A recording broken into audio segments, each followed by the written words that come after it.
சந்தோஷப்பட்டு களிகூர்ந்து அவருக்கு துதி செலுத்த கடவோர். ஆட்டுக்குட்டியானவருடைய கல்யாணம் வந்தது. அவருடைய மனைவி தன்னை ஆயத்தம் பண்ணினாள் என்று சொல்ல கேட்டேன். மறுபடியும் அந்த வசனத்தை வாசிங்க. நாம் சந்தோஷப்பட்டு என்ன செய்யணுமா? களி கூற வேண்டும். அவருக்கு துதி செலுத்த கடவோர். ஆட்டுக்குட்டியானவருடைய கல்யாணம் வந்தது. அவருடைய மனைவி தன்னை ஆயத்தப்படுத்தினாள் என்று சொல்ல கேட்டேன். கண்களை மூடி நாம் ஜெபிக்கலாம்.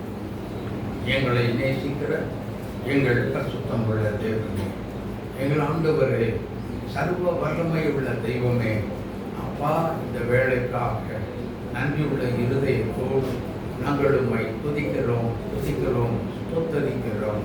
தகப்பனே, இந்த நாட்களிலும் எங்கள் தேவனாகிய கர்த்தர் இந்த காலை வேளையில இதே வசனத்தை வைத்து தாழ்மை வேண்டும், கர்த்தருக்கு பயப்படுகிற பயம் வேண்டும், அவருடைய வழியில் நடக்க வேண்டும், தேவ சித்தம் செய்ய வேண்டும் என்று 3 விதமான காரியங்களை குறித்து எங்களோடு இடைப்பட்டதுக்காக நாங்கள் உமக்கு நன்றி செலுத்துகிறோம். ஆவியானவரே, மறுபடியும் இப்பொழுது உடைய பாதத்தில் வந்திருக்கிறோம். ஆவிய கொஞ்ச நேரம் தான் நீங்கள் ஆண்டவரே பேச போறீங்க. காலையில போல நல்ல ஒரு ஜெபத்துக்குள்ள எல்லாரையும் வழி நடத்தி நீர் அபிஷேகம் பண்ண நீ காத்திருக்கிறீர். அதற்காக நாங்கள் உமக்கு நன்றி செலுத்துகிறோம். ஆவியானுடைய திருப்பாதத்தில் ஒப்பு கொடுத்து ஜெபிக்கிறோம். வசனம், ஆழம், ரகசியம், வெளிப்படாத ரகசியம், மறைந்து கிடக்கிற, புதைந்து கிடக்கிற வெளிப்படாத ரகசியங்களை பரிசுத்தாவியானவரே நீங்க வந்து பேசுறதற்கு வந்தையாக வேண்டும் ஐயா. நீர் வாரும் தகப்பனே, நீங்க வந்து பேசுங்க தகப்பனே. கிரியைகளை செய்த வசனம் உம்முடைய வருகையில் மற்றும் ஜனங்களை புடமிட்டுக் கொண்டே இருக்கிறது. தெய்வமே, புடமிட்டுக் கொண்டே இருக்கிறது. பேசுங்க, ஜனங்களுடைய இருதயங்களுக்கு ஏற்றவாறு பேசி வசனத்தின் ஒரு கிரியைகளை நடத்திய மகிமைப்படுவீராக. கர்த்தர் நீர் மகிமைப்படுவீராக. இயேசு கிறிஸ்துவின் பரிசுத்தம் உள்ள நல்ல நாமத்தில் ஜெபிக்கின்ற கரங்களில் ஒப்பு கொடுத்து ஜெபிக்கிறோம். ஜெபம் கேளுங்கள் நல்ல பிதாவே. ஆமென்.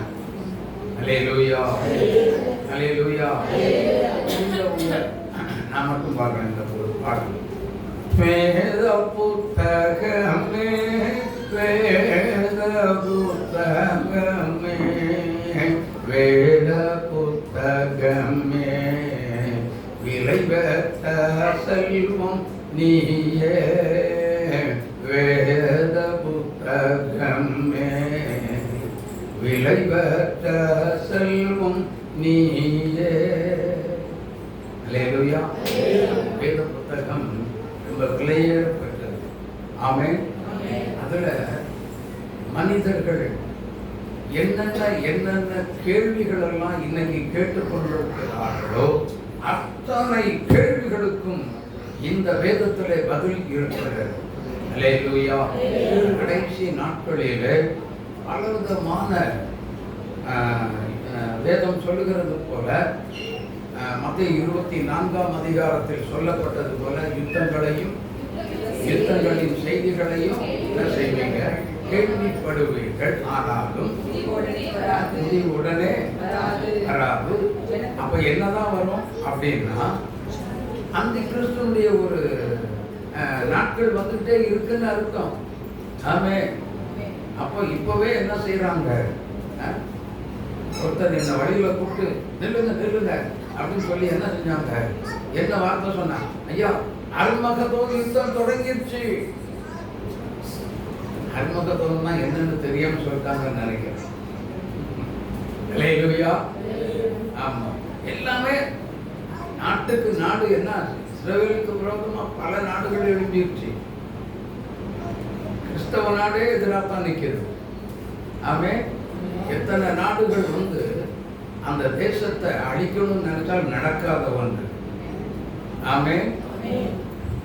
அத்தனை நாட்டில் ஒருவே இவங்க பார்ப்பாங்க. காரணம் என்னன்னா கர்த்தருடைய சொந்த ஜனம். ஆமே, தேவன் விட்டு கொடுக்கவே மாட்டார். அவங்களதான் அப்படின்னா பிரஜாதியாராக இருக்கிற நம்மையும் கர்த்தர் என்ன செய்ய மாட்டார், விட்டு எந்த ஒரு காரியத்தில் விட்டு தரவே மாட்டார். அப்படிதானே? நம்ம எந்த ரூபத்திலேயும் என்னையே சார்ந்து இருக்கிறான், அதனால் நான் விட்டே தர மாட்டேன், நான் என் பிள்ளைய என்ன செய்வேன், எப்படி நான் கூட்டிட்டு போயிடுவேன் அப்படின்னு சொல்லி கடைசிய காலத்தை நிற்கும் பொழுது அப்படியே மறுரூபப்படுத்தி நம்ம என்ன செய்வார், என் மண்டு என் மக்கு இப்படி இருக்காத அப்படின்னு சொல்லி ரெண்டு மண்டையில போட்டு வச்சிருந்தாலும் என்ன பண்ணுவாரு, கட்டி கொடுத்து ரெண்டு அடி வச்சுனாலும் என்ன செய்வார், இப்படி இரு, இப்படி அறிக்கை செய், இப்படி அறிக்கை செய், இப்படி இரு, நான் இப்பவே உன்னை என்ன செய்யறேன், மறுரூபப்படுத்தி கொண்டுட்டு போயிடுறேன் அப்படின்னு சொல்லி இன்னொருத்தரை மறுரூபப்படுத்தி கொண்டுட்டு போயிட்டு கடைசி அங்க வர்றதுக்குள்ள நம்ம அறிக்கை செய்து நம்ம தயாராகிருக்கோம். ஆமே, ஒருவரை விட்டுட்டு போகிற தேவன் நம்முடைய ஆண்டவர் அல்ல. ஆமே, எப்படினாலும் நம்மை மறுரூபப்படுத்தி அவருடைய சன்னிதானத்தில், கர்த்தருடைய தேவனுடைய சன்னிதானத்தில் நாமும் ஒரு பங்காளிகளாக இருக்கும்படி, பரலோக ராஜ்யத்துக்கு பங்காளிகளாக இருக்கும்படிக்கு நம்மை மறுரூபப்படுத்தி கொண்டு போய் விடுவோம். அல்லேலூயா, அல்லேலூயா. ஆட்டுக்குட்டியானவருடைய கல்யாணம் வந்த போது காலையில என்ன தியானம் பண்ணோம்னா தாழ்மை, அடுத்தது என்னன்னா தேவ சித்தம், அதுக்கு அடுத்தது என்னன்னா கர்த்தருக்கு பயப்படுகிற பயம். கர்த்தருக்கு பயப்படுகிற பயம் வந்தாலே ஒரு காரியம் நடக்கும்.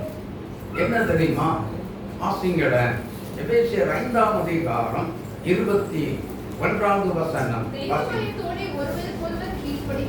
தெய்வ பயத்தோடு ஒருவருக்கு ஒருவர் என்ன செய்ய, கீழ்ப்படிதல். என்னது, என்ன சொல்லுங்க, கீழ்ப்படிதல். கீழ்ப்படி இல்லாம மேல்படியில மிதிச்சிருவீங்களா? சொல்லுங்க. கீழ்ப்படியில மிதிச்சு தானே வர்றீங்க. முதல் படிய, ஆவிக்குரிய முதல் படி தான் கீழ்ப்படி. அந்த கீழ்ப்படிதல் எந்த ஒரு தேவனுடைய பிள்ளைகளிடத்தில் இல்லையோ அவர்கள் சத்தியத்துக்கு கீழ்ப்படியாமல் இருக்கலாம். தேவனுடைய காலையில சொன்னதின்படி ஜெப காரியங்கள்ல சொல்லிட்டே இருந்தாங்க. என்ன சொல்லிட்டு இருந்தாங்க அப்படின்னா,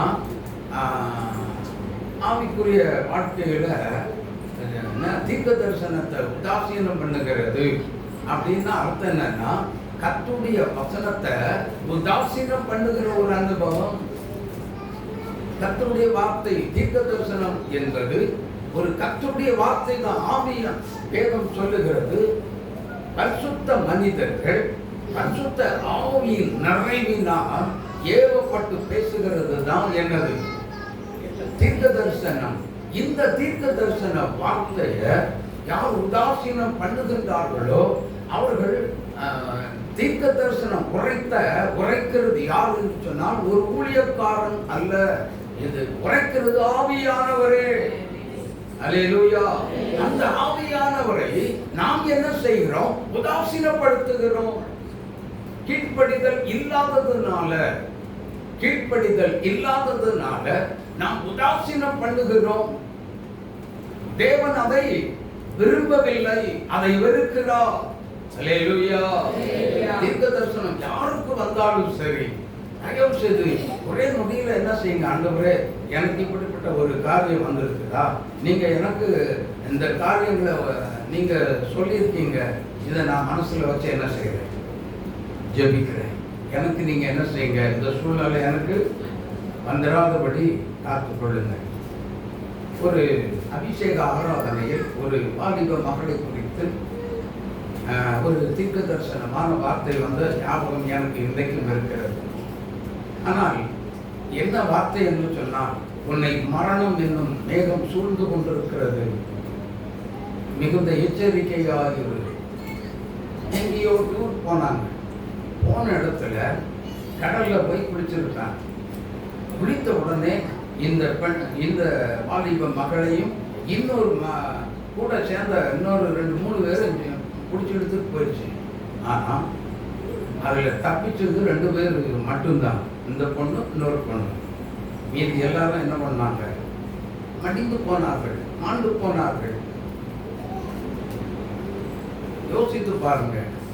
நம்ம கவனம் தீர்க்க தரிசனத்தை என்ன செய்யக்கூடாது, அற்பமாக எண்ணாதபடி ஆண்டவரே இந்த மாதிரி சூழ்நிலை எனக்கு என்ன செய்யக்கூடாது, நடக்கக்கூடாதுன்னு சொல்லி என்ன பண்ணணும்? ஜெபிக்க வேண்டும். அல்லேலூயா, அல்லேலூயா. ஆமா, எனக்கு அன்பான உதாசீனம் பண்ணவே கூடாது. இவருக்கு வேற வேலை, யாருக்கு வேற வேலை இல்லை, பாஸ்டருக்கு இல்லை, ஜூலிக்கு இல்லை. சொல்றது ஆவியானவர், சொல்றது ஆவியானவர். ஆவியானவரை இன்சல்ட் பண்ணாதீங்க. ஆமென். ரொம்ப கவனமாக எச்சரிக்கையாக நடந்து கொள்ள வேண்டும். கீழ்ப்படிதல். ஆவியானவர் பேசினா உடனே என்ன செய்யணும்? ஆசையா கீழ்ப்படிய கற்றுக்கொள்ளுங்கள். கீழ்ப்படிதல் இல்லாமல் பாருங்க.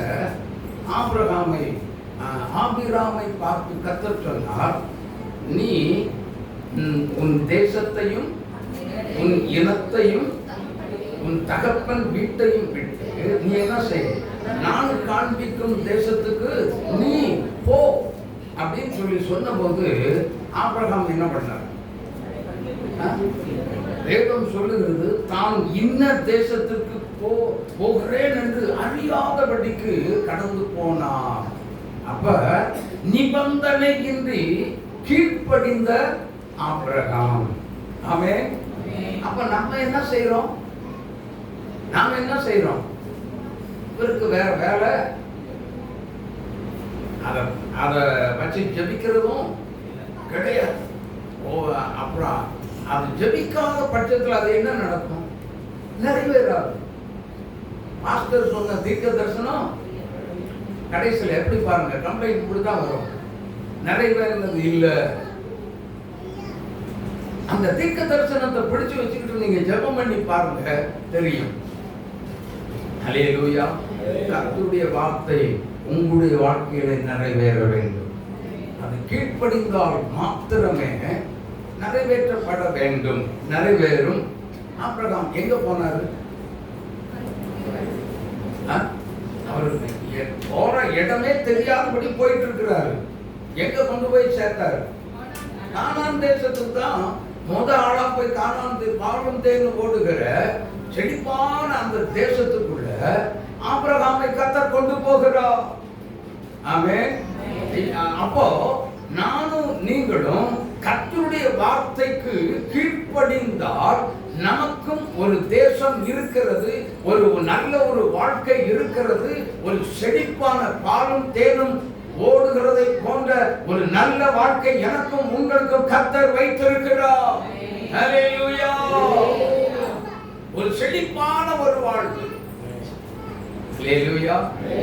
ஒரு செழிப்பு என்று சொன்னால் தேவனால் நமக்கு தரக்கூடிய ஒரு செழிப்பான ஒரு வாழ்வு சாதாரண ஒரு வாழ்க்கையாகவே இருக்காது. ஆமென்.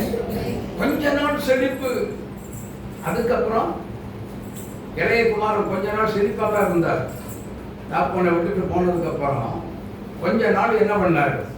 நல்ல செழிப்பா இருந்தார். பாக்கெட்ல பணம் இருக்கிற வரைக்கும் அவருடைய நிலைமை எப்படி இருந்துச்சு? உலகத்துல எனக்கு ஈடு என யார் இருக்கிறார்? ஒருவரும் இல்லை. ரொம்ப சந்தோஷமா என்ன பண்ணாங்க? என்ஜாய் பண்ணாங்க. அநேக நண்பர்கள் வந்தார்கள். ஆனால் நாள் கொண்டு வந்தது. கொஞ்ச நாள் கழிச்சு மார்க்கெட்டை பார்க்க பணம் இல்லை, பணமே இல்லை. எங்கே போயிடுச்சு? தகப்பனுடைய வீட்டை விட்டு வெளியேறும் பொழுது தகப்பன் எவ்வளவு அறிவுரை சொல்லியிருப்பார். நீ அந்த வீட்டை விட்டு என்ன செய்யாது, போக. நம்ம வீட்டில் இல்லாததா உனக்கு வெளியில கிடைக்க போகுது. எவ்வளவோ அறிவுரை சொல்லி இருந்திருப்பான். ஆனால் அந்த இளையகுமாரன் கேட்கவே இல்லை. தகப்பனுடைய வார்த்தையை உதாசீனம் பண்ணி கீழ்ப்படியாமல் தூர தேசத்துக்கு போனான். நல்லா இருந்தவன் துன்மார்க்க ஜீவியம் மாத்திரமே வந்தது. ஹல்லேலூயா. துன்மார்க்கத்தனம் அவனை பிடித்துக் கொண்டது. கேடான வழியில் அவன் நடந்தான், பொல்லாத வழியில் நடந்தான். அவனால் என்ன செய்ய முடியல? பரிசுத்தம் உள்ள வாழ்க்கையை இழந்து விட்டான். யோசித்து பாருங்க. கீழ்ப்படிதல் இல்லாத இடத்துல இப்படித்தான் இருக்கும். ஆமென். தகப்பனுக்கு கீழ்ப்படி வேதம் சொல்லுகிறது 10 கற்பனைகளில் ஒன்று என்ன சொல்லுகிறது? உன் தகப்பனையும் தாயையும் என்று. உன் தகப்பனை தாயை எத்தனை பேர் அவமதித்து பேசுகிறோம். ஆமா, ஏதோ ஒரு வேலையை சொல்லியாட்டின்னு சொன்னா ஆமா உனக்குலாம் ஒன்றும் தெரியாது. சொல்லுவோம். அப்படி பிள்ளைகள் சொல்லவே கூடாது. ஒரே அப்படி சொல்லிட்டாங்க, அப்பா சொல்லிட்டாங்க, அப்படியே கீழ்ப்படிய வேண்டும். கீழ்ப்படிந்த ஆபிரகாம் பாருங்க, மோரியா மலையில் ஒரே மகனை கொண்டு போய் பலி செலுத்து என்று சொன்னார். அதே ஆபிரகாம் என்ன செய்தார்? ஈசாக்கை கூட்டிக் கொண்டு விறகு, நெருப்பு, வேலையாட்கள், விறக சமக்கிறதற்கு கழுதை எல்லாத்தையும் கூட்டிக் கொண்டு போனான். ஆனால் மகன் கேட்கிறான், போற ஆண்டி வேலை எல்லாமே இருக்குதப்பா, வலிக்கான ஆட்டுக்குட்டி எங்கே? தகப்பனுக்கு எப்படி இருந்தது? மகன் கேட்கிற கேள்விக்கு தகப்பன் என்னதான் பதில் சொல்லி இருப்பார்? எங்கே ஆட்டுக்குட்டி? எங்கே? கர்த்தர் பார்த்துக் கொள்வார். யெகோவா ஈரே, யெகோவா ஈரே, கர்த்தர். என கண்பானவர்களே, அப்போ கர்த்தருடைய காரியம் எல்லாம் எப்படி இருக்கிறது பார்த்தீங்களா? ஆமென்றும். ஆனா இந்த வாலிபன் என்ன செய்தான்? ஈசாக்கு என்ற வாலிபன் அவங்க அப்பா கையை தட்டி விட்டுட்டு, நீ தாண்டா கட்ட போகும்போது கையை கட்டுறாரு, அவரை கட்டுறாரு. அப்படியே மயிர் கத்தரிக்கிறவனுக்கு முன்பதாக நிற்கிற ஆட்டை போல கொடுத்து கொண்டுதான் இருந்தார். ஆமென். அப்போ தேவ சித்தத்துக்கு தன்னை அர்ப்பணித்த ஈசாக்கு, தேவ சித்தத்துக்கு தன்னை முற்றிலும் அர்ப்பணித்த ஈசாக்கு. ஆனால் அதே நேரத்தில் ஐயோ இல்லையா, 100 வருஷம் நான் காத்திருந்தேனே, ஒரே பையனை தான் கொடுத்தீங்க, இப்ப இவனையும் கேட்டு நீங்க பலி செலுத்த சொல்றீங்க, இது எந்த விதத்துல நியாயம்? ஒரு வார்த்தை கூட கேட்க, ஒரே ஒரு வார்த்தை கூட கேட்காதபடி பலி செலுத்த கூட்டிக் கொண்டு போகிறார். பலி மேடை கட்டியது, விறகை எடுக்கிறார், மகனை கிடத்தினார், கத்தி எடுத்து ஓட்டினார். வானத்திலிருந்து ஒரு சத்தம், ஆபிரகாமே, ஆபிரகாமே, பிள்ளையாண்டான் மேல் கை போடாதே. ஆமென். வேதம் என்ன சொல்லுகிறது? எபிரேயர் 11ஆம் அதிகாரத்தில் நாம் வாசிக்கிறோம், ஈசாக்கை பலி செலுத்தி திரும்பவும் பாவனையாக அவனை பெற்றுக் கொண்டான். ஆமென், ஆமென். திரும்பவும் அவனை பெற்றுக் கொண்டான். ஆபிரகாமுக்கு தெரியும், தன்னை அழைத்த தேவன் எப்படிப்பட்டவர், உண்மையுள்ளவர், என்னை வெறும் கையாய் விடவே மாட்டார். அந்த ஒரு விசுவாசத்தோடு வேலைக்காரங்க கிட்ட சொல்லிட்டு போறாரு. இந்த ஆபிரகாம் என்ன சொல்லுகிறார்? நானும் பிள்ளையாண்டாலும் திரும்பி வருவோம்.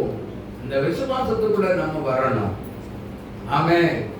கர்த்தருடைய வார்த்தைக்கு நாம் கீழ்ப்படுகிற யாராக இருந்தாலும் இப்படிப்பட்ட ஒரு விசுவாசத்துக்குள்ளேயும் வந்தால்தான் நம்முடைய கீழ்ப்படிதலின்படி நாம் நடக்க முடியும்.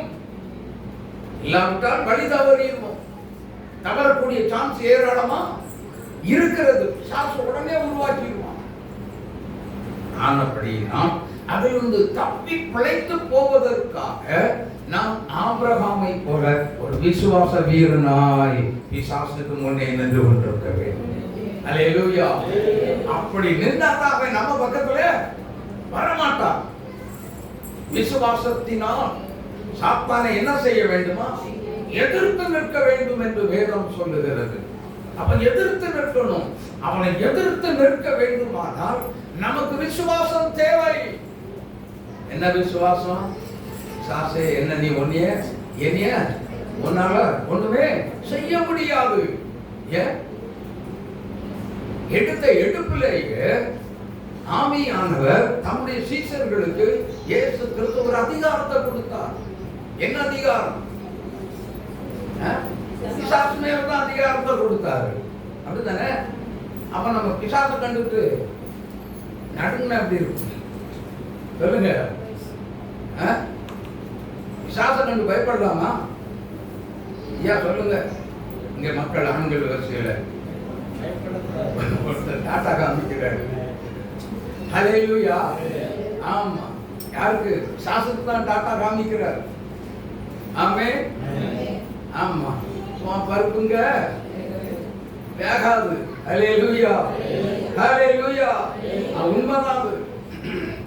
எனக்கு அன்பான கர்த்தருடைய பிள்ளைகளே, நான் பிசாசை அடிச்சு ஒட்டச்சு நொறுக்கிறதுல எப்பொழுதுமே கண்ணுக்கு குறியாகவே இருக்கணும். ஆமென். ஏன் குறியா இருக்கணும் அப்படின்னு சொன்னா, எந்த நேரத்துல எதை நமக்கு எதிராக செய்வோம் அப்படிங்கிறது யாருக்குமே தெரியாது.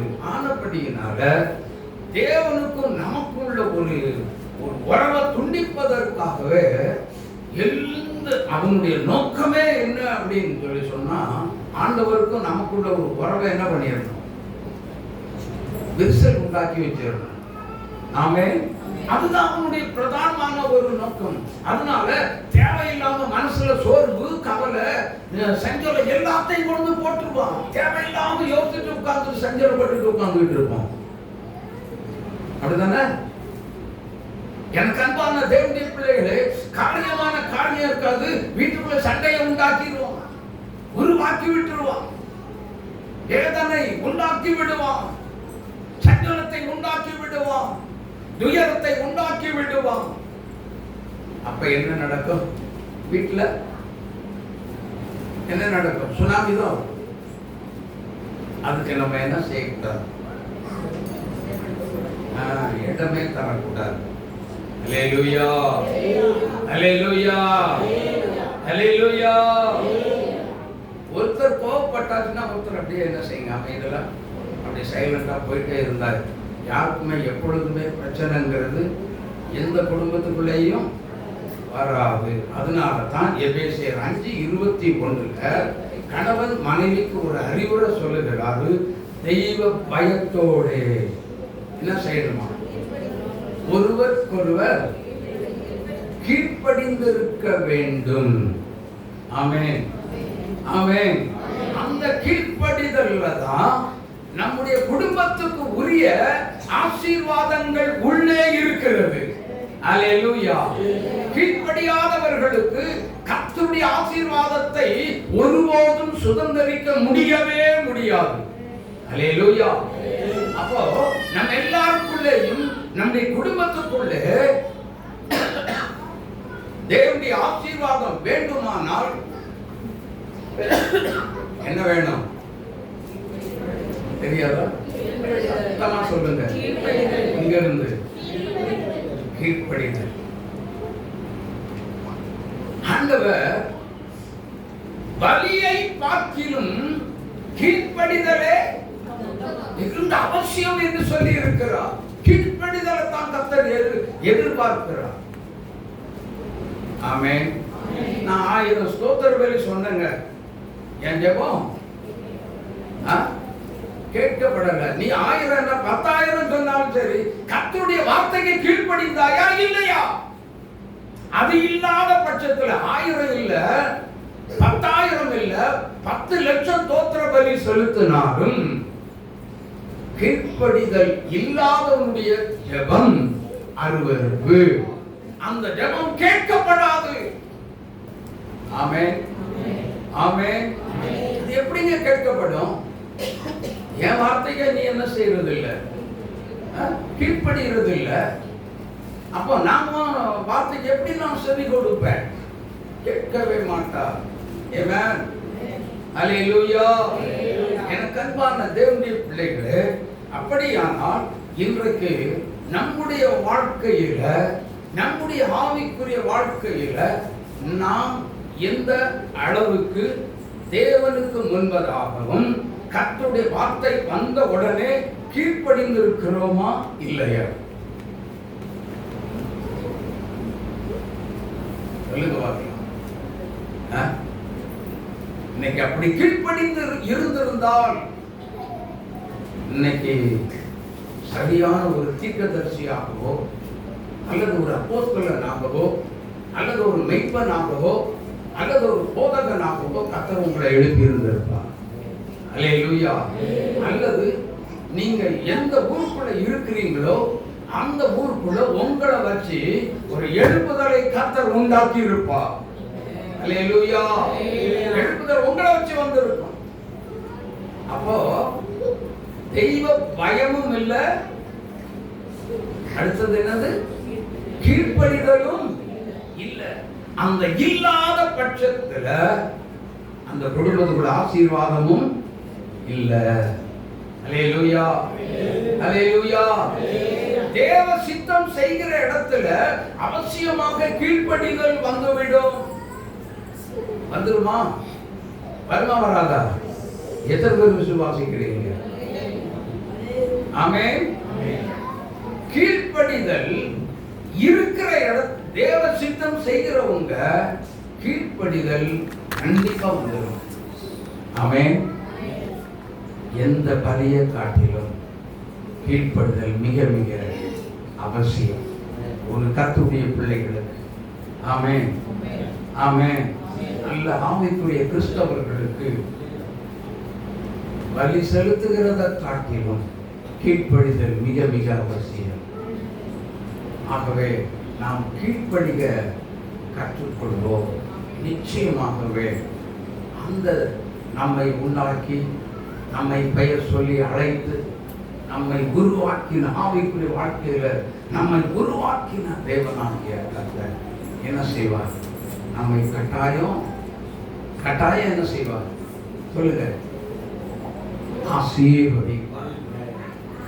ஒரு பாட்டு என்னுடைய இம்மானுவேல் ஜெப வீட்டின் மூலமாக பாடப்பட்ட ஒரு பாடல். எல்லாரும் கைதட்டி பாடு. கீழ்ப்படிந்த ஆபிரகாம் 7 ஆசீர்வாதங்கள். கீழ்ப்படிந்த ஆபிரகாம்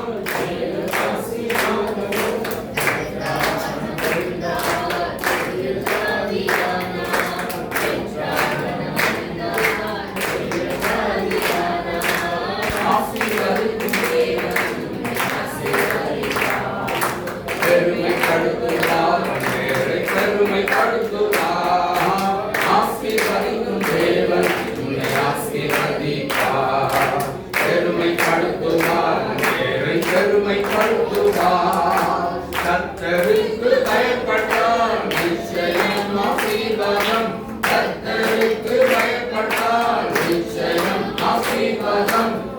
மகிமை கனமும் புகழ்ச்சி தருவே. மகிமை கனமும் புகழ்ச்சி தருவே. ஆசீர்வதிக்கும் தேவன் உன்னை ஆசீர்வதிப்பார்.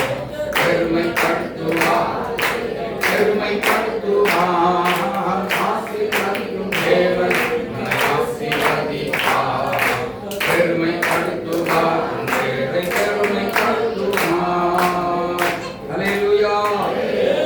1 பேதுரு 1ஆம் அதிகாரம் 23வது வார்த்தை வாசிங்க. அழிவுள்ள வித்தினாலே அல்ல, என்றென்றைக்கோ நிற்கிறதோ ஜீவனுள்ளதுமான தெய்வ வசனமாகிய அழிவில்லாத வித்தினாலே மறுபடியும் ஜெனிப்பிக்கப்பட்டிருக்கிறீர்களே. மறுபடியும் ஜெனிப்பிக்கப்பட்ட, அதாவது உருவாக்கப்பட்ட ஒரு திருச்சபை, மனவாட்டியாய் இருக்கிற திருச்சபை. அப்படின்னா மறுபடியும் அப்படி என்று சொல்லும் பொழுது தண்ணீரில் மூழ்கி ஞான ஸ்நானம் எடுத்து அல்லது பாவத்துக்கு செத்து நீதிக்கு பிழைத்திருக்கிற ஒரு உன்னதமான ஒரு அனுபவம். அல்லேலூயா. இந்த அனுபவம் எத்தனை பேர் ஞானஸ்நானம் எடுத்திருக்கலாம்? ஹலோ, கவனிங்க. நீங்க தண்ணீரில் மூழ்கி ஞானஸ்நானம் எடுத்திருக்கலாம், ஆனால் பாவத்துக்கு செத்த அனுபவம் எல்லாருக்குள்ளேயும் இன்று வரைக்கும் வருவதில்லை. ஆமென். ஏன் வருவது இல்லை அப்படின்னு கேட்டீங்கன்னா, அந்த ஜென்ம சுபாவமானது, அந்த பழைய பாவமானது ரட்சிக்கப்படுவதற்கு முன்பதாகவே இவங்களுக்கு ஏன் அப்படி இருக்கிறாங்க? முன்பதாகவே எந்த பாவத்தை செய்தாங்களோ அதே பாவம் ஞானஸ்நானம் தண்ணீரில் மூழ்கி ஞானஸ்நானம் எடுத்தாலும் தொடர்ந்து அவர்களை பின்தொடர்ந்து வந்து கொண்டே இருக்கிறது. அதற்கு ஒரு காரணம் உண்டு. என்ன அப்படின்னு சொல்லி சொன்னா, இப்ப இயேசுநாதர் மரியாள் இடத்துல 7 பிசாசு துரத்தினார் இல்லையா? அது மாதிரி 50 பிசாசு துரத்தினவங்களும் இதே இடத்துல வச்சு 50 பிசாசு மேல துரத்தப்பட்ட ஒரு விசுவாசி இருந்தாங்க.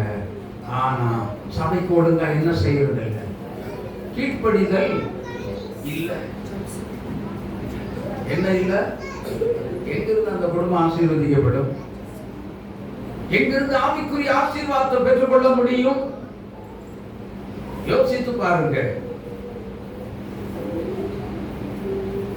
ஏமா சர்ச்சுக்கு வரல அப்படின்னு கேட்டா, நான் அங்க போனேன் இங்க போனேன் அந்த முடிஞ்சது. அல்லேலூயா. எல்லாம் கரெக்ட், எல்லாம் சரி. கர்த்தர் சொன்னதை நீ செய்தியா? இல்ல இல்ல. அல்லேலூயா, அல்லேலூயா. எனக்கு அன்பான தேவனுடைய பிள்ளைகளே, கீழ்ப்படிதல் இல்லாத ஒரு விசுவாசி கிட்ட கர்த்தர் அழகுள்ள மனவாட்டியா எதிர்பார்க்கவே மாட்டார். ஆமென், ஆமென். ஆமா, கீழ்ப்படிதலே இல்லை. அந்த பஸ்தி இங்க பாருங்க, எக்ஸாம்பிளுக்கு எடுக்கிறேன் பாருங்க. எஸ்தரின் புஸ்தகத்துல பஸ்தி ராஜா கூப்பிட்ட பொழுது பஸ்தி வரல. கீழ்ப்படிதல் ராஜாவுக்கே என்ன இல்ல? ராஜாத்தை கீழ்ப்படியல. அடுத்த நொடி என்னாச்சு? அந்த பஸ்தியினுடைய பட்டம் பார்க்க கட்டி ஓடியே போயிடுச்சு. ஆமென். ராஜ மேன்மையை இழந்த வஸ்தி. அல்லேலூயா, அல்லேலூயா. கணவனுக்கு மனைவி கீழ்ப்படியலன்னா இதுதாங்க ராஜ மேன்மையை இழக்கிறோம். அல்லேலூயா. அதுக்காக வேண்டிய ஒரு குடிகார கணவனுக்கு போய் என்ன செய்யக்கூடாது? ஆவிக்கு 2 பேரும் ஆவிக்குரியவங்க. ஒருத்தருக்கு ஒருத்தர் விட்டு கொடுத்து சந்தோஷமா உங்க குடும்பத்தை நடத்தணும். ஆமென். தேவையில்லாத பிரச்சனைய போராட்டத்தை உங்க குடும்பத்துக்கு நீங்க அனுமதிக்க கூடாது. அல்லேலூயா, அல்லேலூயா. அப்படின்னா அப்படி அனுமதிக்கல அப்படின்னு சொல்லி சொன்னா பிசாசுக்கு கேட்ட என்ன பண்றோம்? பூட்டி வைக்கிறோம்னு அர்த்தம். அல்லேலூயா. அவன் உள்ள வருவதற்கு சான்ஸே கிடையாது. எப்படி உங்க வீட்டுக்குள்ள போராட்டம் வரும், பிரச்சனை வரும்? வரவே வராது. ஆமென், ஆமென். எனக்கு அன்பான தேவனுடைய பிள்ளைகளே, தெய்வ பயத்தோட ஒருவருக்கொருவர் கீழ்ப்படிந்தால், ஆனா திருமணத்தோட என்ன பண்றாங்க? என்ன ஒப்பந்தம் கேட்கிறாங்க? ஐயா கேட்பாங்க, குருவானவர் ஐயா கேட்பாங்க, என்ன? வாழ்விலும் தாழ்விலும் சுகத்திலும் சுகவீனத்திலும் மரணம் நம்மை பிரிக்கும் வரைக்கும் பிறர் முகம் பாழாமல் அப்படின்னு சொல்லி இவருக்கு கீழ்ப்படிந்திருக்கவும் நமக்கு என்ன செய்யறது? நம்மளை பார்த்து சொல்றாங்க பெண்கள், அப்படிதானே? ஆனா அதே நேரத்துல ஆண்கள் அவங்களுக்கு ஒரு ப்ராமிஸ் கொடுக்காங்க. என்னது? கடைசி வரைக்கும் என்ன செய்வேன்? கைவிடாம காப்பாற்றுவேன், பிறர் முகம் பாராமல் நான் இருப்பேன். ஆனா இன்னைக்கு எத்தனை பெண்கள் உங்க வீட்டு கணவனை நீங்க என்ன பண்ணிட்டு இருக்கீங்க? ஆளுகை செய்து கொண்டிருக்காங்க, தெரியுமா? அந்த ஆளுகைக்கு உடன்படக்கூடாது. அப்படின்னா உடன்படிக்கையை நாம் என்ன செய்கிறோம்? உடைத்து தகர்த்தெறிகிறோம். தேவனுடைய சமூகத்துல கர்த்தருக்கு முன்பதாக உடன்படிக்கை பண்ணிட்டு இன்னைக்கு நாம் என்ன செய்கிறோம்? உடன்படிக்கை உடைத்து தகர்த்து போடுகிறோம். கர்த்தரை ஆவியான் உடன்படிக்கை ஏற்படுத்தினது கணவனுக்கும் மனைவிக்கும் ஒரு உறவு பாலமாக இருக்கிறது ஆவியானவரே. அந்த ஆவியானவருக்கு நாம் என்ன செய்கிறோம்? துரோகம் செய்கிறோம். யோசித்து பாருங்க. கணவனை டாமினேட் பண்ண மனைவிக்கு அதிகாரம் இல்லையே. என்ன அதிகாரம் இருக்கு? யார் கொடுத்தது? அதே நேரத்துல கணவன் மனைவியின் மேல கசந்து கொள்வதற்கு யார் அதிகாரம் கொடுத்தது? கசந்து கொள்ளக்கூடாது என்று வேதம் சொல்லுகிறது. அல்லேலூயா, அல்லேலூயா, அல்லேலூயா. இப்படிப்பட்ட இந்த பாருங்க, இப்படிப்பட்ட ஒரு குடும்பத்துக்குள்ள பிசாசை ஓட விட்டு துரத்திட்டு கர்த்தரையே பற்றி கொண்டோம் அப்படின்னு சொன்னா அந்த குடும்பம் எப்படி இருக்கும்? கர்த்தர் நியமித்த நல்ல குடும்பமா இருக்கும். அல்லேலூயா.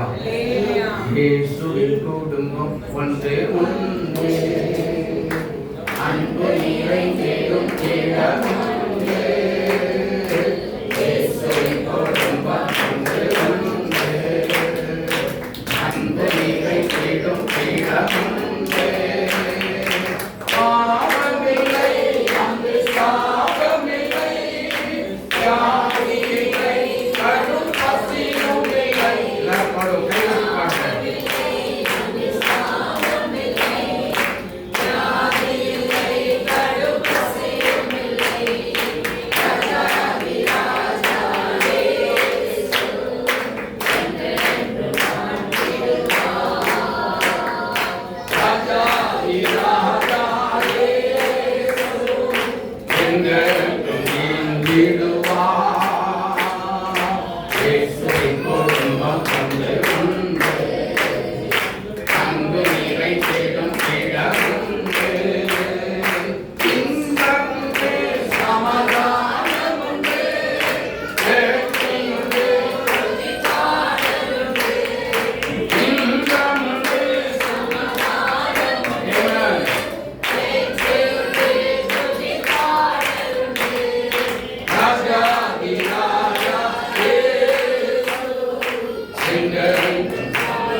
சங்கீதம் 149.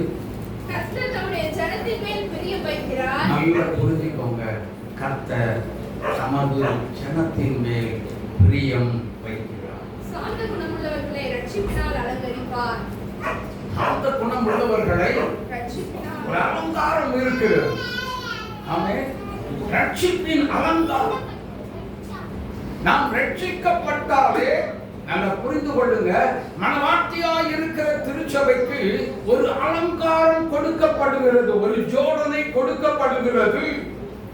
கர்த்தர் அதை விரும்பி என்ன செய்கிறார்? அந்த ஜோடனையை, அந்த ஜோடிப்பு, அந்த அலங்காரம் என்னும் ஜோடிப்பு கர்த்தர் தான் விரும்பின மனவாட்டியாய் இருக்கிற திருச்சபை எப்படி இருக்கணும்னு நினைக்கிறார் அப்படின்னு சொல்லி சொன்னா, முதலாவது தாழ்மை, இரண்டாவது தேவ சித்தம் செய்கிற மனவாட்டி, மூன்றாவது கர்த்தருக்கு பயந்து அவருடைய வழியில் நடக்கிற மனவாட்டியாக இருக்கிற திருச்சபை. நான்காவது கீழ்ப்படுகிற திருச்சபை. ஐந்தாவது என்னன்னா அழகுள்ள மனவாட்டி. வாங்க, ஹலோ, நல்லா புரிஞ்சுக்கோங்க. இங்க எங்கேயோ யோசிச்சுட்டு இருக்க கூடாது. பெண்ணு பார்க்கிற போறோம், எல்லாத்தையும் விசாரிச்சிட்டோம். சிவப்பா இருக்கா, உள்ள எப்படி இருக்கு, சிவப்பா இருக்கா கருப்பா இருக்கா, சிவப்பா இருந்தா ஆஹா இதுதான்டா எனக்கு உகந்தது. கலரை பார்த்து என்ன செஞ்சிடக்கூடாது, தப்புன்னு போய் விழுந்துடக்கூடாது. கர்த்தருக்கு சித்தமா, சித்தம் இல்லையா? தேவனுடைய திட்டம், தேவனுடைய சித்தம் என்பது ஒன்று இருக்கிறது, இன்னாருக்கு இன்னார் என்று. ஆமென். அப்ப தேவ சித்தம் தெரிந்துதான் அந்த திருமண காரியங்களுக்கு ஏற்பாடு செய்யணும். அது தெரியாத பட்சத்துல இடையில புடிங்கிட்டு போயிடும். அதுல நான் அசிங்கப்பட்டு கேவலப்பட்டு என்னென்ன அவமானம் எதெல்லாம் உண்டாக்கணும் அத்தனை உண்டாக்கி அந்த குடும்பத்தையே கேவலப்படுத்திக்கிறோம். யோசித்து பாருங்க.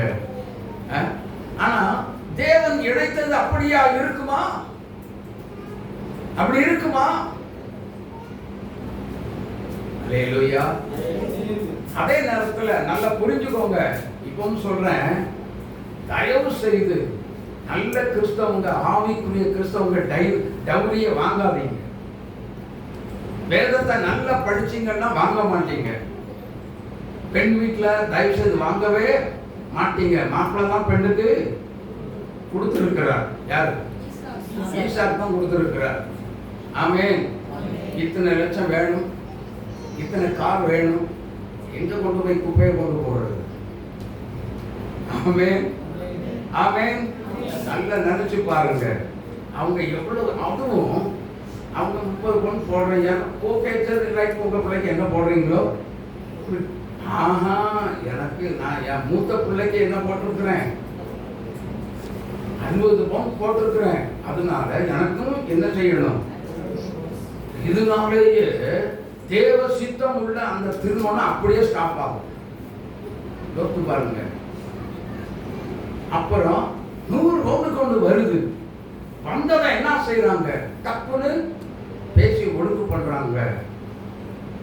2 நாள்ல பிரச்சனை வந்துருது. குடும்பத்துக்குள்ள, கணவன் மனைவிக்குள்ள பயங்கர பிரச்சனைகள், புயல் போல எழும்புது. எதற்கு? எதற்கு? பணாசை. பணாசை குடும்பத்தையே நாசமாக்கி போடுகிறது, தெரியுமா? ஆனா கர்த்தரும் இயேசுநாதரும் அழகுள்ள மனவாட்டியை தான் கர்த்தர் விரும்பி வர்றார். ஆமென். அந்த அழகு எப்படி வருதுன்னு தெரியுமா?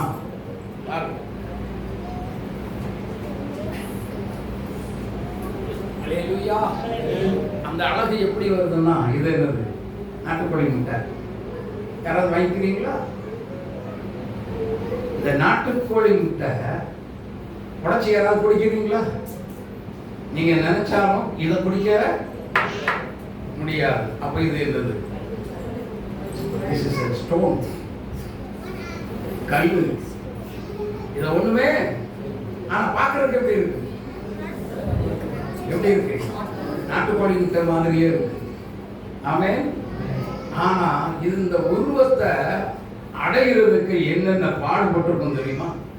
இவ்வளோ பெரிய கல்லா இருந்து நதிக்கரையில தண்ணீரை வேகமா இழுத்துட்டு வர வர ஒன்னோட ஒன்னா உரசி தேஞ்சி என்ன பாடுபட்டிருக்கும், என்ன பத்திரத்தை அனுபவிச்சிருந்திருக்கும். யோசிச்சு பாருங்க, என்ன நெருக்கப்பட்டிருந்திருக்கும். மணல் ஒரு பக்கம், அத்து மணல் கீழே, சைட்ல வர்ற இடுக்குள்ள கல்லு ஒரு பக்கம், இடிச்சு நொறுக்கி கஷ்டப்பட்டு கடைசியில செதுக்கப்பட வேண்டிய இடம் பூரா செதுக்கி இவ்வளவு ஒரு அழகுள்ள ஒரு பொருளா கர்த்தர் மாற்றுகிறார்களா? உபத்திரவத்தின் பாதையில புகையில தான் கர்த்தர் அளவுள்ள மனவாட்டியாய் தனக்கென்று கர்த்தர் ஒரு மனவாட்டியை தேவனாகி கர்த்தர் தெரிந்து கொண்டார். ஹல்லேலூயா. அதனால தான் ஆண்டவர் சொல்லுகிறார், ரோமர் 12:12 என்ன சொல்லுகிறது? வாசியுங்க. நம்பிக்கையிலே சந்தோஷமாயிரு. முதல்ல சந்தோஷமா இருக்க. ஐயோ, எனக்கு ஏன் இந்த பாடு, எனக்கு ஏன் இந்த கஷ்டம், எனக்கு ஏன் இந்த நெருக்கம் அப்படின்னு யாரும் என்ன செய்யாதீங்க. தயவுசெய்து சொல்ல, உபத்திரவம் வந்ததா, துன்பம் வந்ததா, வேதனை வந்ததா, சஞ்சலப்படாதீங்க. வேதம் என்ன சொல்லுகிறது? யாக்கோபு எழுதின நிருபம் 5ஆம் அதிகாரம் 13வது வசனம் என்ன சொல்லுகிறது? உங்களில் ஒருவன் துன்பப்பட்டால் அல்லது உபத்திரவப்படுத்தப்பட்டால் ஜெபம் பண்ண கடவன். ஜெபமே இல்லை. இன்னைக்கு 1 மணி நேரம் ஜெபம் பண்ணவங்கள எந்திரிச்சு நில்லுங்கன்னா யாருமே என்ன செய்ய மாட்டாங்க. யோசித்து பாருங்க. எந்திரிக்கவே நிறைய சபைகள் அது இல்லை. ஆனா 3 மணி நேரம் ஒரு டிவி முன்னாடி ஒரு நாடகத்தை கண்ட கஷ்மாரத்தை பார்த்துட்டு உட்கார்ந்துட்டு ஜாலியா சிரிச்சுட்டு உட்கார சொல்லுங்க. 3 மணி நேரம் இல்ல, 30 மணி நேரம் ஆனால் அசையாம உட்கார்ந்துட்டு இருப்பாங்க. தேவன் வெறுக்கிறதை ஒரு திருச்சபை வெறுப்பது இல்லை. கஷ்டப்படுவதற்கு தன்னை விட்டு கொடுப்பது இல்லை. உபத்திரவம் உனக்கு மேன்மையை கொண்டு வரும், மறந்து விடாது. ஹல்லேலூயா. அதனால துன்பம் வந்துச்சா, நெருக்கம் வந்துச்சா, நாடு வந்துச்சா, கஷ்டம் வந்துச்சா, கவலையே படாதீங்க. அந்த கஷ்டம், நெருக்கம், நிந்தை எல்லாமே இயேசு சிலுவையிலே பாடுகளை சகித்து அந்த அனுபவத்தை தான் நமக்கும் மாதிரியா வைத்து போனார். ஓ, நானும் நீங்களும் அந்த உபத்திரவத்தை கண்டு என்ன செய்ய வேண்டாம், பயப்படாதபடி சந்தோஷமா அனுபவிப்போமே. ஆனால் இந்த கோழி முட்டை மாதிரி நம்ம மாறிடுவோம். அப்படிதானா? ஒரு அழகுள்ள ஒரு மனவாட்டி உபத்திரவத்தின் மத்தியில தான் உருவாக்கப்படுகிறோம். உபத்திரவத்தின் மத்தியில தான், நெருக்கத்தின் மத்தியில தான், பாடுகளின் மத்தியில தான் நாம் உருவாக்கப்படுகிற மனவாட்டியாய் இருக்கிற திருச்சபை, அழகுள்ள மனவாட்டி. இப்ப சொல்லுங்க, எத்தனை பேருக்கு இந்த அழகை, எத்தனை பேருக்கு பிடிச்சிருக்கு இந்த முட்டையினுடைய ரூபம்? நல்லதான் கை பார்த்தீங்கன்னா எல்லாத்துக்குமே பிடிச்சிருக்கு, எல்லாத்துக்குமே பிடிச்சிருக்கு. எதுக்கு? மக்களுக்கு நாட்டுக்கோழி முட்டை, நாட்டுக்கோழி முட்டை. எனக்கு அன்பானவர்களே, இதே மாதிரி தான் ராஜா அழகில் என்ன செய்வான்? உபத்திரவம் துன்பம் சகித்த மனவாட்டியே கர்த்தர் உன்மேல பிரியமாக இருக்கணும். அப்படின்னா இந்த உலகத்துல துன்பம் இல்லாம, பாடு இல்லாம பரலோகம் இல்லை. உபத்திரவம் இல்லாம, சஞ்சலம், வேதனை, நிந்தை, அவமானம் இல்லாமல் நமக்கு பரலோகம் இல்லை. பாடுகள் மத்தியில் தான் நமக்கு ஒரு அழகுள்ள ஒரு மனவாட்டியாய் என் தேவன் நம்மை உருவாக்கி ஆசீர்வதித்து நம்மை உயர்த்துகிற தேவன். ஆமென். அதனால பாடு வந்தா, சோதனை வந்தா பயப்படாதீங்க. நான் இயேசுவோடு இருப்பேன். இயேசு சோதனை சகித்தவர், சோதிக்கப்படுவோருக்கு உதவி செய்தார், அவர் ஒத்தாசை செய்தார். அந்த இயேசுவையே நினைத்து நம்ம என்ன செய்வோம்? சோதனை வழியால் அல்லது வேதனை வழியால், உபத்திரவத்தின் வழியால் வருகிற தேவனுடைய பிள்ளைகள் என்ன செய்யணும்? அழகுள்ள மனவாட்டி எப்படி இருக்கணும் அப்படின்னு சொல்லி சொன்னா இப்படித்தான். ஆமென். கர்த்தர் விரும்புகிற மாதிரி உபத்திரவத்தை சந்தோஷமாய் ஏற்றுக்கொள்ளுகிற மனவாட்டி தான் உருவாக்கப்படும். அலையில சொல்லவே மாட்டேன். உருவாக்கப்படும். எப்படி உருவாக்கப்படும்? மனவாளனா இயேசு கிறிஸ்து ஒரு பிரியமான அழகு பிரியம். ராஜாவா அழகுல என்ன செய்வான்? இயேசு நீ எப்போ என்னை உபத்திரவத்துக்குள்ள பொறுமையாக இருக்கிறோம், அப்பொழுது ராஜா நம்முடைய அழகில் பிரியப்படுவார். அல்லேலூயா. அதனால சோதனை வந்தா, உபத்திரவம் வந்தா, துன்பம் வந்தா, நெருக்கம் வந்தா, பாடுகள் வந்தா, சந்தோஷமா என்ன செய்யுங்க? ஏற்றுக்கொள்ளுங்க. முறுமுறுக்காதுங்க. ஆமென். முறுமுறுக்காதுங்க. யார்கிட்டையும் கோபப்பட்டு எரிச்சல்களையும் பேசாது. ஆமென். உபத்திரவத்தை பொறுமையாய் சகிக்க கற்றுக் கொடுக்கும். சோதனை வழியாய் இயேசுவும் கடவுள். ஆமென். ஆமென். எல்லாரும் எழுந்திருக்கலாமா? சோதனைகளை சகிப்போம் பாக்கியவானல்லோ. சோதனைகளை சகிப்போம் பாக்கியவானல்லோ.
என்ன பாடுகள் மத்தியில் நாம் முறுமுறுக்காதபடி இயேசுவே இயேசுவே பொறுமையாய் கையாள எனக்கு உதவி செய்யும் ஆண்டவரே, எனக்கு உதவி செய்யும் ஆண்டவரே, பரிசுத்த ஆவியானவரே என்னை பலப்படுத்தும் அப்படின்னு கேளுங்க கேளுங்க கேளுங்க கேளுங்க கேளுங்க. அவர் எத்தனை போராட்டம் வந்தாலும் சஞ்சலப்பட மாட்டேன், எவ்வளவு நெருக்கம் வந்தாலும் நான் வேதனைப்பட மாட்டேன்.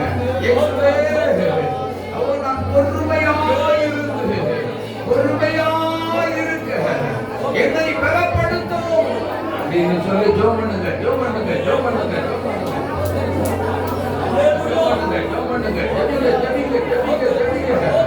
ஓ ஹalleluya ஹalleluya. உபத்திரவம் வராம இருக்காது, சஞ்சலம் வராம இருக்காது, வேதனை வராம இருக்காது, கண்ணீர் வராமல் இருக்காது. வாழ்க்கை உன்னை சூழ்ந்து கொண்டிருக்கிறது. தேவ பிள்ளையே, அந்த கண்ணீரின் பாதைக்கு நீ விடுதலை ஆக வேண்டுமே. ஆனால் இன்றைக்கு இந்த இரவு நேரத்தில் தேவனை நோக்கி நீ கதறி கூப்பிடு. அழகுள்ள மனவாட்டியாய் கர்த்தர் உன்னை உருவாக்க நினைத்துதான் வந்திருக்கிறார். ஹalleluya.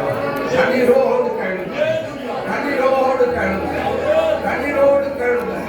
தேவனே என்னை உருவாக்கும் ஆண்டவரே, என்னை உருவாக்க கேளுங்க கேளுங்க கேட்பதை எவரும் பெற்றுக்கொள்கிறார். சஞ்சலத்தோடு நீ போக வேண்டாம், வேதனையோடு இனி நீங்க போக வேண்டாம். கர்த்தர் உங்களோடு கூட இருக்கிறார். என்ன வேதனையோடு வந்தீர்கள், என்ன சஞ்சலத்தோடு வந்தீர்கள், அத்தனை பேர் கர்த்தரின் பொழுது தொட்டுக் கொண்டிருக்கிறார். விசேஷித்த விடுதலை வந்து கொண்டிருக்கிறது, விசேஷித்த விடுதலை இப்பொழுது வருகிறது, இயேசுவின் நாமத்தில் வருகிறது. கர்த்தருடைய வல்லமை, என் ஆண்டவருடைய வல்லமை, இப்பொழுது விடுதலையின் வல்லமை. உன்னுடைய பிரச்சனை போராட்டத்தில் உண்மையாகவே நீ சகிப்பது உண்மையானா என் தேவன் உன்னை இப்பொழுது விடுதலை செய்ய உன் அருகில் கடந்து வந்திருக்கிறார். உன் அருகில் கடந்து வந்திருக்கிறார். விடுதலையை பெற்றுக் கொள்ளுங்க, விடுதலையை பெற்றுக் கொள்ளுங்க. கர்த்தருடைய நாமத்தினால விடுதலையை பெற்றுக் கொள்ளுங்க. தெய்வீக விடுதலை இப்பொழுது வந்து கொண்டிருக்கிறது. எவனுக்காக ஜெபிக்காதீங்க, உங்க போராட்டத்துக்காக வேண்டி ஜெபம் பண்ணுங்க. எனக்கு அந்த போராட்டம் எல்லாம் உடைந்து விட்டது அப்படின்னு சொல்லி ஜெபம் பண்ணுங்க. விசுவாச அறிக்கை செய்து ஜெபம் பண்ணுங்க. ஹalleluya ஹalleluya ஹalleluya ஹalleluya ஹalleluya. அநேக பிரச்சனைகள் இப்பொழுது மாறிக்கொண்டிருக்கிறது. என் தேவன் மாற்றிக் கொண்டிருக்கிறார். என் தேவன் உபத்திரவத்தின் பாதையில் போகிற உன்னை கனவீனப்படுத்தாதபடி கனப்படுத்தி உன்னை விசாரிக்கும்படி வந்திருக்கிறார்.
நொறுங்கி கீழே விழுகிறது தேவ பிள்ளைகள்.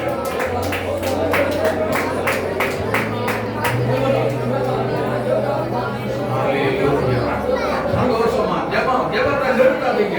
ஜெபம் பண்ணி கொண்டே இருங்க. சரீர பலகீனம் மறையட்டும். இயேசுவின் நாமத்தில் சரீர பலகீனம் மறையட்டும். சரீர பலகீனங்கள் இப்பொழுதே விலகட்டும்.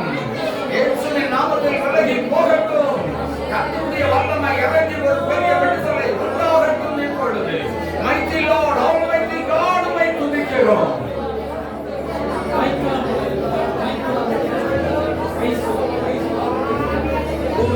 Hallelujah. Hallelujah. Thank you, glorious Lord. Thank you, glorious Lord. அன்பு மகளே, சத்துருடைய கட்டுகள் உன்னை விட்டு அகன்றோடி போகிறது. கட்டுகள் எல்லாம் கண்ணி தெரிக்கிறது. மந்திர சக்தியினுடைய கிரியைகள் எல்லாம் உடைந்து வணக்கம் என்பதாக நொறுங்கி கீழே விழுந்து கிடக்கிறது. இருதய பலகீனத்தோடு வந்திருக்கிற மகளே, இயேசுவின் கரம் உன்மேல் இறங்கி வருகிறது. நீ படுகிற பாடுகள் எல்லாம் இயேசுவுக்கு தெரியும். அப்படிப்பட்ட பாடுகளும் கர்த்தர் உன்னை விடுதலை செய்கிறார். கர்த்தருக்கு விடுதலை செய்கிறார். விடுதலையை பெற்றுக்கொள்.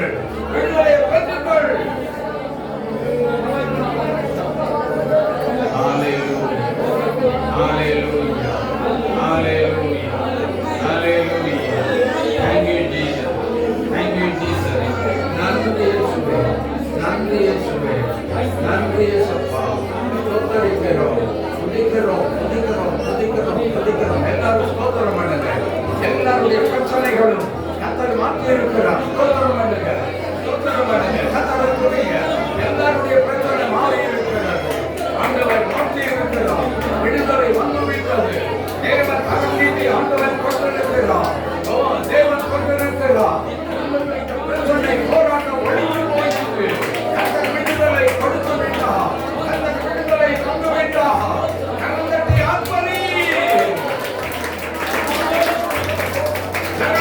ஆத்மனி திருச்சபை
ஜெபிப்போம். ஜெபம்.